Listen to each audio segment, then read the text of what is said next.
संत और सत्य नए नहीं है, संत और सत्य तो है, थे और सदा रहेंगे।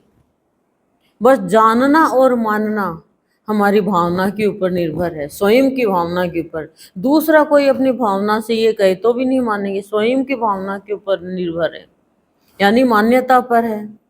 और मान्यता के ऊपर ही सब निर्भर होता है।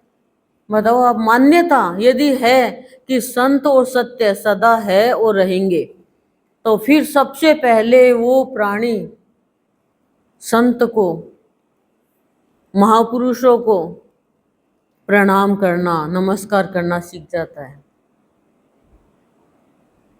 फिर वो साधारण रूप में नहीं लेता है संत को। संत तो साक्षात भगवान का दूसरा रूप है। ईश्वरीय शक्ति हमारे अंदर संत ही तो भरते हैं। और जब ही हम नश्वर से निर्वाण कर पाते हैं, नहीं तो नश्वर में ही अटके रहते हैं। मरते टाइम तक भी हमारा नश्वर में ध्यान रहता है। तो सब क्या पूछते हैं, तेरी क्या इच्छा है, तेरी क्या इच्छा, अंतिम सांस में ही पूछते हैं तेरी क्या इच्छा है। तो इच्छा रहित ही जीवन निर्वाण को प्राप्त होता है। सत्संग का पथ निर्वाण का पथ है, संत का पथ निर्वाण का यानी मुक्ति का, तुरीय अवस्था का पथ है। दोबारा फिर जन्म नहीं होता है उसका। तो संत और सत्य कहीं नहीं जाते हैं, सदा सदा हर जगह विद्यमान रहते हैं। और मान्यता जिसके अंदर में हो गई है वही तो लक्ष्य को प्राप्त कर पाता है। और लक्ष्य को प्राप्त कर लिया और मान्यता हो गई, फिर अमान्यता कृत विचार है उससे वो निवृत्त हो जाता है, यानी उसका अमान्यता कृत विचारों का निर्वाण हो जाता है, मुक्ति मिल जाती है उसको और जीवन आनंदमय होता है उसका। फिर वो कह पाता है संत कृपा ही केवलम। संत की, केवल संत की कृपा हो जाए सब कुछ मिल जाए। क्योंकि संत स्वांतु सुखाय का संदेश देकर हमारी सबकी आशा की किरणों को भाव के प्रकाश में बदलते हैं। अनेक आशाएं हैं हमारी,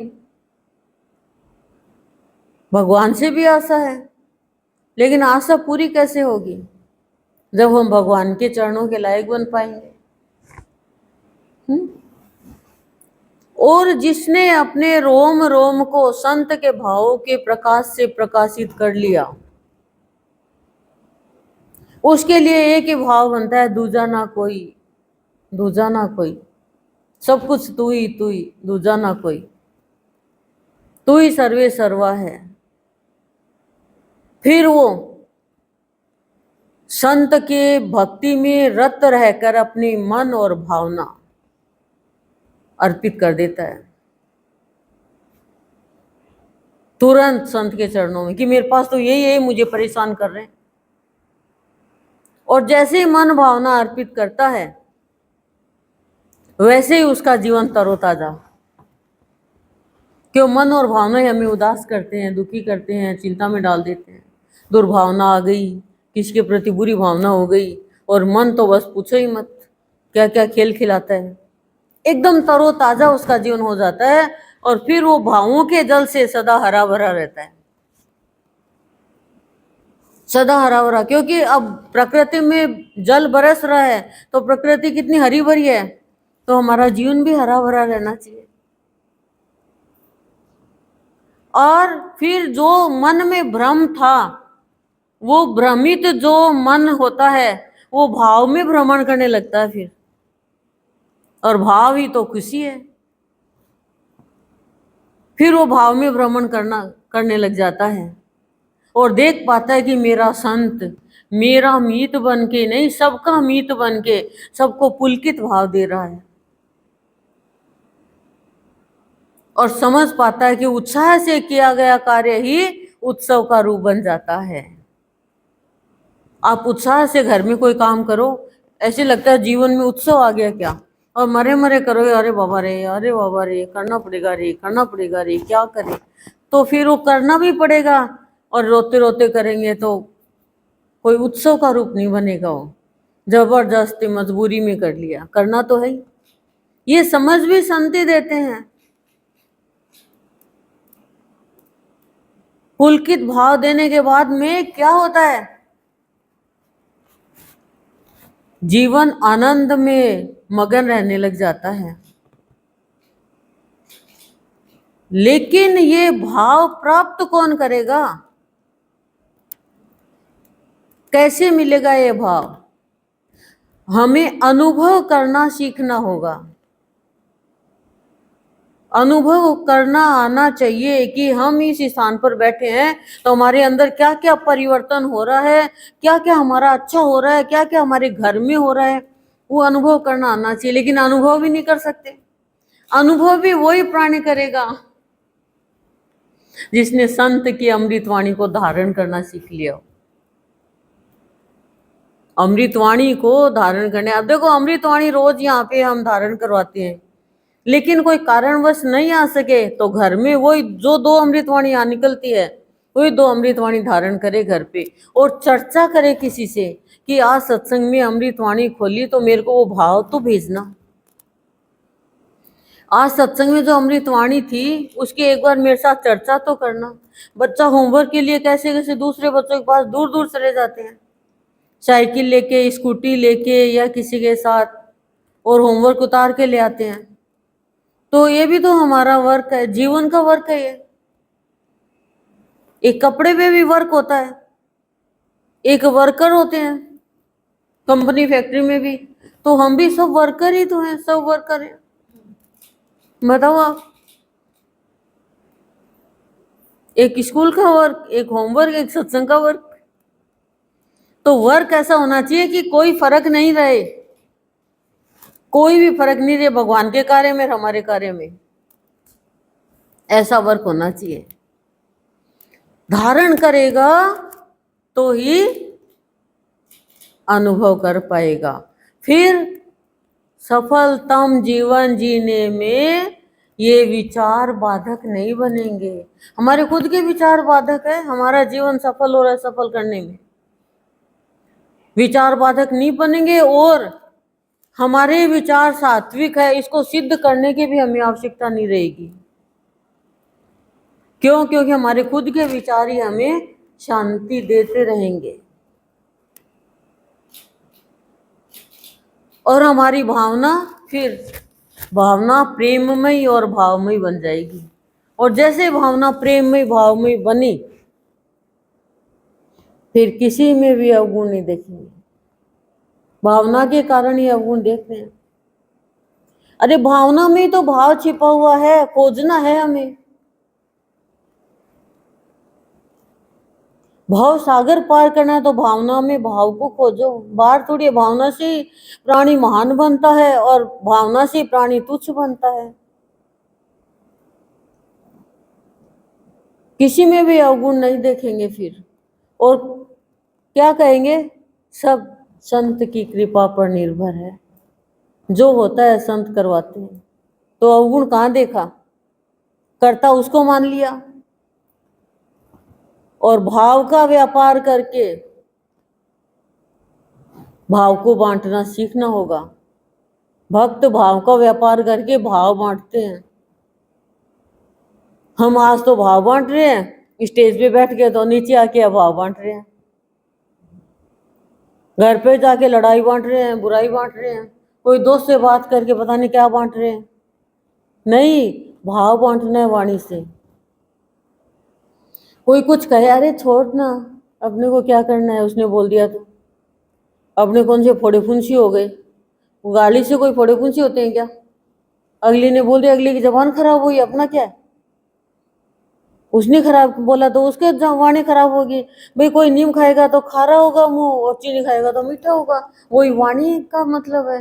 तो बिल्कुल भी मत, कोई बुराई कर रहा है, निंदा कर रहा है, गाली कर रहा है, ये कर रहा है, वो कर रहा है, उनकी जबान उनके है, संभाल के रखो, पर हम नहीं खराब करें,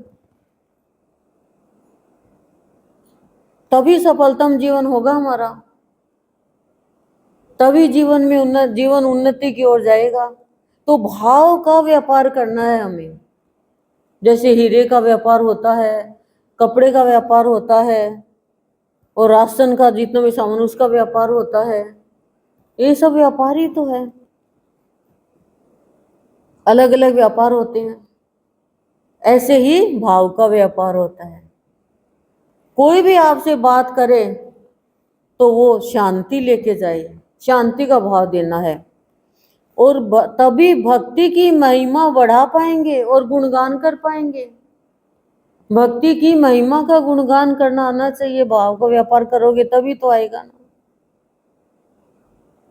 नहीं कैसे आएगा।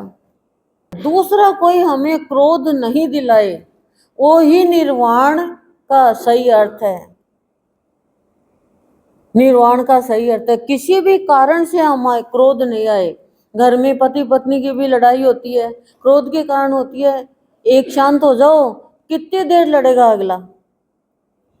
किसी का तो होता ही है, कोई हमसे लड़े, कोई हमसे लड़े, कोई हमसे लड़े, फिर अगला कह रहा है बाबा रे से अच्छा दीवार को बोल देता, मैं जवाब ही नहीं देती कुछ। क्यों लड़े? लड़ने के लिए तो बहुत ऐसे हमें सत्संग में भी बहुत उकसाते हैं। हम क्यों उकसेंगे भैया? हमारी चाबी तो हमारे गुर्दे के पास है। हम कोई रिमोट तो टीवी थोड़ी है कि रिमोट दबाओ और चैनल दबाओ और आ जाओ। नहीं नहीं नहीं। फिल्म में देखो आग भी लगती है, एक्सीडेंट भी होता है, लेकिन फिल्म के पर्दे का तो कुछ ही नहीं बिगड़ता। तो ये तो फिल्म चल रही है, सामने वाला कर करा के चला जाएगा, लेकिन ना, तभी तो निर्वाण होगा। ये विकार ही तो हमें बार बार उलझाते हैं। तो गुस्सा करना तो कमजोरी की निशानी है, पर गुस्सा दिलाना भी नहीं चाहिए जल्दी से किसी को। छोटी छोटी बात पे जैसे कहते हैं नाक पे गुस्सा पड़ा है, ऐसा कहते हैं हम।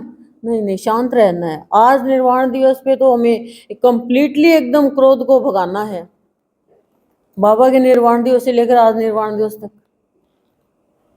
नहीं, ऐसा नहीं करना। हमें भाव का हमें तो व्यापार करना है, और अभाव तो पास में नहीं आने देना है। तभी तो भक्ति की महिमा का गुणगान कर पाओगे आप। ऐसे कैसे कर पाओगे? फिर देख पाओगे कि भक्ति और भाव के भंडार की तो अपूर्व बात है, अपूर्व अलौकिक बात। क्या? ज्यों खर्चे त्यों त्यों बढ़े, बिन खर्चे घट जाए। आपको मैं दे रही हूं और आप खर्च नहीं करोगे तो घटेगा ना वो। और हमने बहुत देखा ऐसे, इसको दे दूंगी भाव तो ये तो मेरे से आगे निकल जाएगी। भक्ति में सबको आगे बढ़ाओ। सूरज जैसे सबको प्रकाश देता है, ऐसे हम सबको भक्ति, सबके हृदय में भक्ति प्रकट कर दें। हमारे गुरु का नाम जब भी तो होगा, नहीं तो कैसे? गुरु का नाम तो हम दबा रहे हैं। सबको दो, लेकिन पहले खुद ग्रहण करो। घट जाएगी, नहीं तो नहीं दोगे किसको। जो आपने सुना दो, तुरंत दो, तुरंत देना आना चाहिए। लेकिन विशेष जो है गुरु से मिला है वो एक बार विशेष रखना चाहिए, नहीं तो गुरु कहता कम हो जाता है वो। पर भाव मिला तो भाव तो दो सामने वाले को। फिर हम संत की भक्ति में देख पाएंगे कि तुलसीदास जी के जैसे हम भी हमारे प्रभु भाव योग्य संत के प्रत्यक्ष दर्शन करने का लाभ अर्जित कर पाएंगे। तुलसीदास जी ने प्रत्यक्ष श्री राम के दर्शन किए थे, कलयुग में तो किए थे। कलयुग तो पीछे पड़ा था तुलसीदास जी के, फिर करवाए किसने? हनुमान जी ने, संत ने। और दोहा सबके याद भी है, तुलसीदास चंदन घिसे तिलक करे रघुवीर। एक बार तो समझे ही नहीं, किसके घाट पर? चित्रकूट के घाट पर। भाई संतन की भीड़। फिर तुलसीदास, फिर कहा उन्होंने, हनुमान जी ने चौपाई गाई, तब वो समझेंगे तो श्री राम जी है। तो प्रत्यक्ष दर्शन हम भी कर पाएंगे, लाभ उठाएं। और ये प्रत्यक्षित है। आप देखो, कभी आपका हृदय एकदम साफ होगा तो सदगुरुदेव कभी आपको पलक झपकते हुए दिखेंगे, कभी ऐसे घुटने हिलाते हुए दिखेंगे, कभी ऐसे धड़कन चलती हुई दिखेगी, अलग अलग रूपों में दिखेंगे। लेकिन दिल तो साफ होना चाहिए ना, सरल हृदय होना चाहिए, तभी तो दिखेंगे। और सरल हृदय है तभी तो आप आ रहे हो। लेकिन आप भाई सौदा ये करो कि डॉक्टर साहब पहले ठीक करो फिर दवाई लूंगा। आप ऐसा तो नहीं चलेगा कि पहले बात करो फिर आऊंगा। बिना मन ही आ जाओ, बिना मन दवाई लेते हैं, बिना मन पढ़ाई करते हैं, बिना मन स्कूल जाते हैं, तो बिना मन सत्संग में आ जाओ, गुरुदेव बात तो करेंगे। बिना मन ही आ जाओ, चाहे बिना मन जहर खा लो एक स्वाहा, और बिना मन अमृत पी लो अमर हो जाओगे। तो बिना मन के सत्संग कर लो, चाहे एक दिन बिना मन करते करते भी स्वस्थ हो जाओगे यहाँ पे। तो आज सदगुरुदेव के जो भाव का दीपक है, उस दीपक में ही हमें आरती और प्रार्थना करनी आती है, भजन बनाने भजन गाने आते हैं। भाव का दीपक नहीं हो तो हम कहें नहीं नहीं मेरे को तो नहीं सुनना, नहीं नहीं मेरे को तो नहीं गाना, तुरंत हम कह देते हैं। लेकिन भाव का दीपक गुरुदेव प्रज्वलित करते हैं निर्वाण दिवस पे, तब हम सत्संग करके आरती और प्रार्थना उन दोनों का भाव ग्रहण करके ज्योतिर्मय जीवन बना पाते हैं। और करनी भी आती है आरती और प्रार्थना, महत्व भी जान पाते हैं। आज का ये भाव वंदन पुष्प संत ने अपने भक्त को सब प्रेम भेंट किया है। आज का ये भाव, अब इस भेंट को हमें हृदय में धारण करके सुगंध लेकर इस भाव की मुग्ध होना है और भ्रम से निवृत्ति पाकर ही जाना कि गुरुदेव आज निर्वाण दिवस है, आज सारे भ्रम से निवृत्ति दिला दो। क्यों? क्योंकि सदगुरुदेव भ्रम न निवारत कोई बिन सदगुरु दर से। देखो, आप जैसे जैसे भक्ति में आगे बढ़ोगे दुनिया आप पे कूड़ा फेंकेगी, आपको कुछ कुछ शब्द कहेगी, क्योंकि भक्ति करने वाला किसी को कुछ नहीं कहता, कभी सताएगा नहीं, वो कूड़ा फेंकेगी, गंदगी डालेगी, सब कुछ डालेगी। लेकिन भगवान का भक्त तो भगवान की ओर देखता है, दुनिया अपने काम में लगी है, वो अपने काम में लगा है। क्यों? क्योंकि सत्संग का पथ निर्वाण का पथ है। तो उन बातों पे ध्यान दो जिन बातों से आपको शांति मिले, उन बातों पे ध्यान ही मत दो जिनके कारण आपका मन अशांत हो जाए। ऐसा है। समय हो गया। ओम शांति ही शांति ही शांति, प्रशांति।